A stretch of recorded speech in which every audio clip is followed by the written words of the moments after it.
एक सेकंड और एक बात कि नहीं, हाँ आप ही कह लीजिए, सिर्फ ये है कि राष्ट्रीय लोकदल ही नहीं बल्कि बीजेपी की भी जाट नेता जो है ना, जिलाध्यक्ष से लेके ज्यादातर जाट नेता बीजेपी के जिला लेवल पर बड़े बड़े नेता जाटों के ही हैं, इसलिए उनकी भी जिम्मेदारी, और चौधरी लक्ष्मी नारायण जी यहाँ प्रभारी हैं, इसलिए मुझे लगता है कि जाटों का जगह तो मंत्री प्रभारी बना ही दिया है योगी आदित्यनाथ। हाँ, जाटों पर भी ज्यादा प्रभाव बीजेपी का ही रहेगा, लोकदल का ही रहेगा। आप कह रहे हैं कि तू ही बोल देगा, मुझे भी हाँ कहना ये है कि जो काम केंद्र ने और स्टेट सरकार ने कराए हैं उनके प्रभाव के कारण यहाँ बीजेपी मजबूत रही है, रहेगी, उसे कोई नहीं हरा सकता है।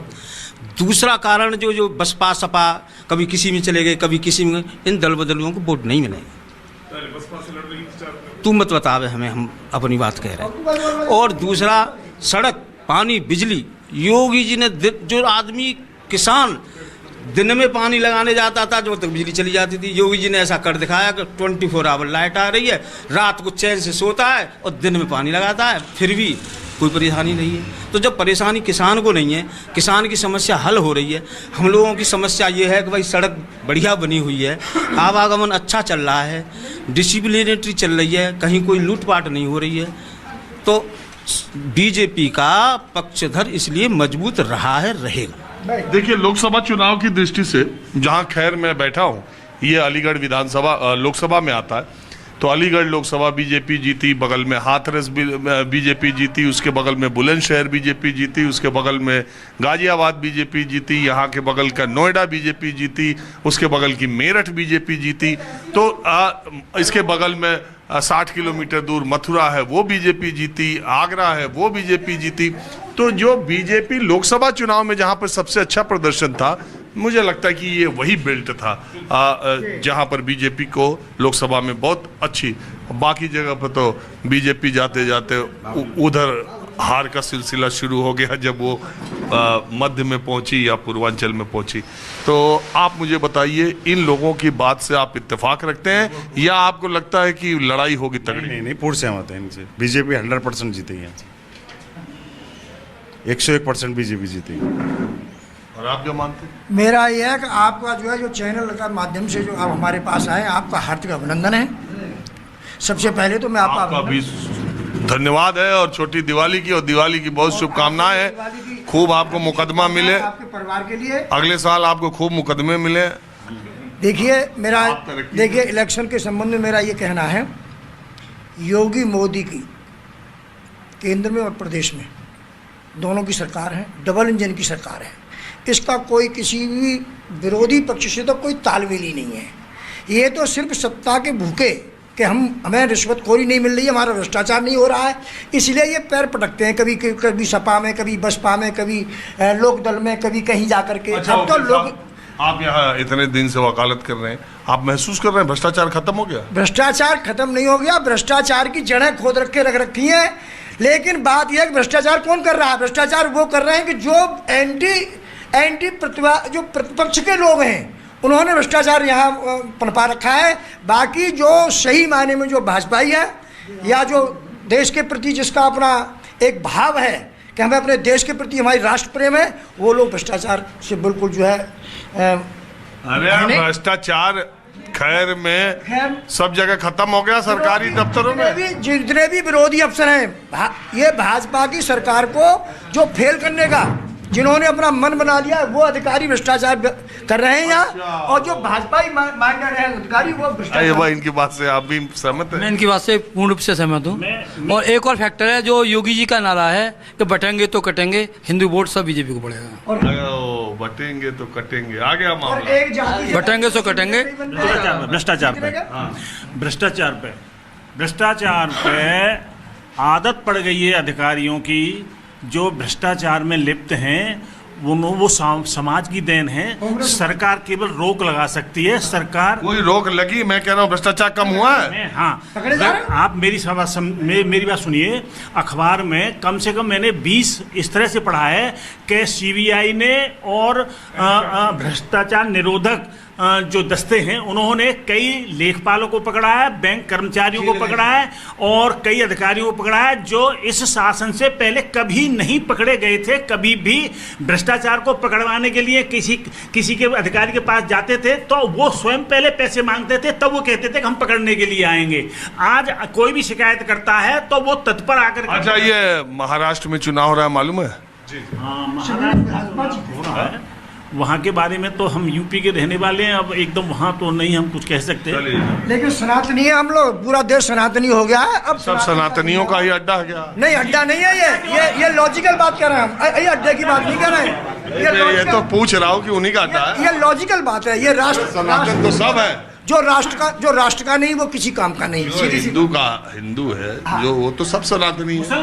मुसलमान भी राष्ट्र के प्रति कुछ लोग हैं अभी। हाँ, ऐसा नहीं है कि मुसलमान 100% मुसलमान नहीं है, लेकिन ये कौजरे टाइप के हैं ना कुछ थोड़े बहुत, वो ज्यादा आतंक मचा रहे हैं। आतंकवादियों को रोकना बहुत जरूरी है। एक बात बताइए, सब भाजपा वाले ही हैं? नहीं, हम भाजपा वाले नहीं है, हम सही बात कहने वाले हैं। अगर ऐसे मान लो तो मान लो, कोई बात कोई ऐसे नहीं कहती कोई बात नहीं। भाजपा है। अरे कोई बात नहीं है, इससे कोई वो थोड़ी नहीं, सब भाजपा के लोग हैं। नहीं, आपका इंटरव्यू में तो बहुत देखो, आपके इंटरव्यू है।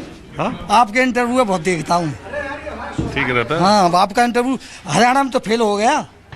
तो हमारा इंटरव्यू फेल हो गया कि हमारा आकलन फेल हो गया? आपका, आपके ऊपर तो मैंने शर्त लगाई, मैं बोला उनका इंटरव्यू है, कांग्रेस आएगी वहाँ पर भाजपा आएगी वहाँ। आपका इंटरव्यू मैंने बहुत देखा हूँ। कितना हार गए? राजनिरंजन का, आपका राजनिरंजन तो नाम है। मैं आप कितना हार गए? हारे तो है। हार गए? हारे नहीं, बात कांग्रेस में। अरे बाजी हार गए। कौन? आप? नहीं, हाँ, बाजी हार गए। हमारे कहने पे लगा। आपके कहने पे लगाए। अरे तो सुनो, एक बात होता है चुनाव में, और ये चुनाव में और मैच में ये सब एक जुआई की तरह है, कब सही हो जाए कब गलत हो जाए इसमें बाजी नहीं लगाते और ना इसको बहुत दिल पे लेते हैं। आकलन गलत हो जा, इंटरव्यू तो गलत नहीं था। मेरा बहुत देखता हूँ, आपके इंटरव्यू को बहुत देखता हूँ, आपके इंटरव्यू को बहुत विश्वास है मुझे। तो इस बार क्या लग रहा है? धीरे बता। तब तो बीजेपी वाले हटाओ, अलग आ जाओ, ऐसे नहीं, इस बार से अलग करो। भाजपा ही जीतेगी, भाजपा। कहना कुछ और चाह रहे? नहीं, बासलियत तो यही है। अरे इधर किनारे लेके आए, कुछ कहना चाह रहे? नहीं, भाजपा तगड़ी है, भाजपा जीते, नहीं तगड़ी नहीं।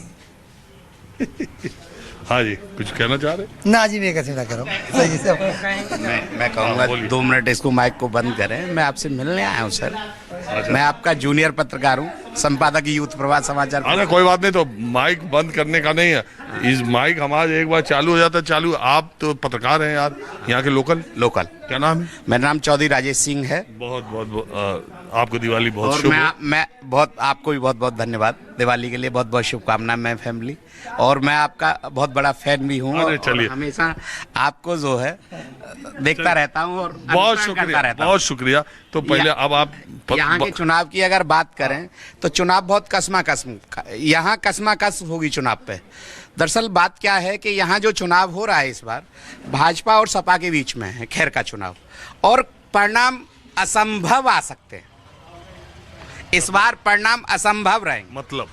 मतलब ये है कि जो राजनीतिक चल रही है, जो राजनीति है, राजनीतिक गुटों के एक ही अखाड़े के कई गुट हैं यहाँ पे। भाजपा में कई गुट हैं, उस गुट को टिकट नहीं मिला, इस गुट को टिकट मिल गया, तो वो भी असमंजस की स्थितियाँ अगर हाई कमान, जैसे भारतीय जनता पार्टी की हाई कमान सामंजस्य ना बनाए तो असंभव परिणाम आएंगे, संभव नहीं होगा। आपकी बात से मैं थोड़ा बता दूं कि ये जो अनूप प्रधान जो विधायक थे, उनको हाथरस से लोकसभा का टिकट दिया गया, इसीलिए ये सीट खाली हुई। वो जो टिकट उनको दिया गया तो सिटिंग सांसद का टिकट काट दिया गया। वो सुरेंद्र दिलेर जो यहाँ से चुनाव लड़ रहे हैं, वो उनके पिताजी थे जिनका टिकट काट दिया गया। और उसके बाद अनूप प्रधान को, तो इस बार 50 से ज्यादा भारतीय जनता पार्टी के उम्मीदवार थे जिन्होंने अपनी दावेदारी दी थी, लेकिन चूंकि सुरेंद्र दिलेर के पिताजी हाथरस से सांसद रहे थे, उनके दादाजी भी रहे थे और राजनीतिक पृष्ठभूमि उनकी अच्छी है, तो सुरेंद्र दिलेर पर भारतीय जनता पार्टी ने अपना भरोसा जताया। तो दूसरी तरफ जो उनका नाम जो समाजवादी पार्टी से है, चारू कैन के भी ससुर जिला पंचायत अध्यक्ष रह चुके हैं और वो भी एक पारिवारिक पृष्ठभूमि, राजनीतिक पृष्ठभूमि का बैकग्राउंड है। तो वही आप कह रहे हैं कि ये जो गुटबाजियां हैं अलग अलग पार्टियों में। मैं दूसरी बात कह रहा हूँ, और कुछ शासन प्रशासन का यहाँ कैसा चल रहा है? शासन प्रशासन का बहुत अच्छा है, सभी अधिकारी बहुत सामंजस्य के साथ काम करते हैं। लेकिन मैं जो स्पष्ट आपको कर दूं कि भाजपा में ही कई गुट हैं यहाँ, और एक गुट को टिकट नहीं मिला है। अगर ऊपर से सामंजस्य नहीं बनाया गया किसी मीटिंग के द्वारा तो परिणाम दुरुस्त नहीं होंगे। चलिए ठीक है, आपने बात की। आप भी कुछ बोलना चाहते हैं? हाँ बोलो सर। बेरोजगारी बहुत चरम पे है और सरकार के काम भी, सरकार में अगर कोई एप्लीकेशन देके हम काम कराना चाहते हैं, वो वकील साहब लोग लग गए ताश खेलने, वो काम भी नहीं हो पा रहे हैं।